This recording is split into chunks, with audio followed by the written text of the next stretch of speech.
जयाचा जनी जन्म नामार्थ झाला, जयाने सदा वासनामात केला.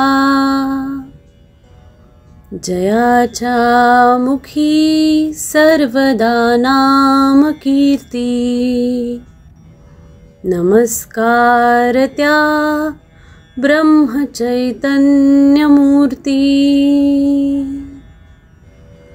सद्गुरुनाथ महाराज की जय. सद्गुरु श्री ब्रह्मचैतन्य महाराज गोंदवलेकर यांचं प्रवचन. संत सांगतील तसे वागावे.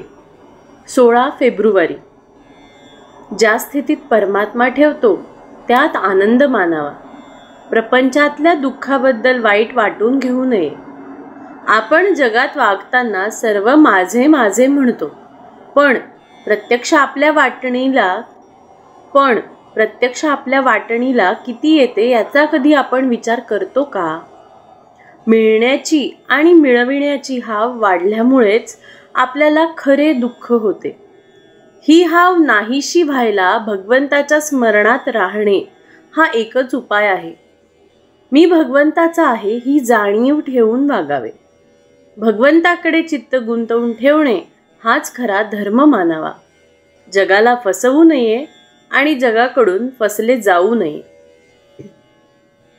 नामात जो राहिला तो सत्संगात राहिला. व्यवसाय आणि हौस याप्रमाणे आपण संगत धरतो. मनाची आणि नामाची संगत जोडून द्यावी. मालकाच्या बरोबर असलेला कुत्रा ज्याप्रमाणे धीट होऊन दुसऱ्यावर भुंकतो, त्याप्रमाणे आपण भगवंताच्या आधाराने राहावे. भुंकू मात्र नये. नेहमी लीनता ठेवावी. मी साधन करतो हे विसरून जावे. त्याबद्दल अभिमान धरणे म्हणजे साधनाला कमीपणाच आणणे आहे. आपल्या कामात लक्ष ठेवून सर्वांशी प्रेमाने वागावे. स्त्री दिराचा किंवा सासू सासऱ्यांचा मान ठेवते ते नवऱ्याला खुश करण्याकरिता. तसे भगवंताला ज्या रीतीने समाधान होईल त्याप्रमाणे आपण वागावे. डॉक्टरला जर आपण त्या काळ्या बाटलीतले औषध मला का नाही देत असे म्हटले तर तो ज्याप्रमाणे तुला तो रोग नाही असे उत्तर देतो, त्याप्रमाणे संत ज्याची त्याची वृत्ती ओळखून मार्ग सांगत असतात. याकरिताच संतांची संगत धरून ते सांगतील तसे वागावे. ते वागतात तसे नाही वागू. आपल्या पतंगाची दोरी आपण संतांच्या हातात द्यावी आणि खुशाल निश्चिंत राहावे.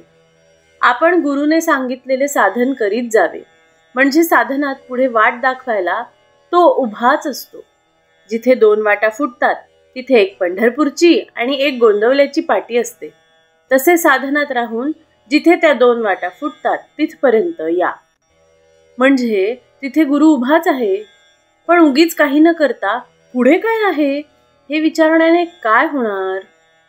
संतांनाच वेदांचा खरा अर्थ कळला. त्यांचे केवढे उपकार सांगावेत की त्यांनी तो अर्थ आपल्याला सांगितला. म्हणून आपण वेद वाचण्याचे कारण नाही. आपण फक्त संत आपल्याला सांगतील त्याप्रमाणे वागावे. त्यात आपलेच घुसडू नये. आपले काम खात्रीने झालेच पाहिजे. पाणी गोठून बर्फ बनते. बर्फाच्या आत बाहेर जसे पाणीच असते, तसे जो आत बाहेर भगवंताच्या प्रेमाने ओथंबलेला असतो त्याला संत म्हणतात. असे संत फक्त नामस्मरणाने जोडता येतात. सद्गुरूच्या आज्ञेचे पालन करता करता साधकाला नामाची गोडी लागते आणि नाम पोटभर घेतल्याने त्याचा आत्मा तृप्त होतो आणि नाम पोटभर घेतल्याने त्याचा आत्मा तृप्त होतो. श्री अनंत कोटी ब्रह्मांड नायक राजाधिराज सच्चिदानंद सद्गुरु श्री ब्रह्मचैतन्य महाराज की जय. श्री ब्रह्मानंद गुरु महाराज की जय. जय जय रघुवीर समर्थ.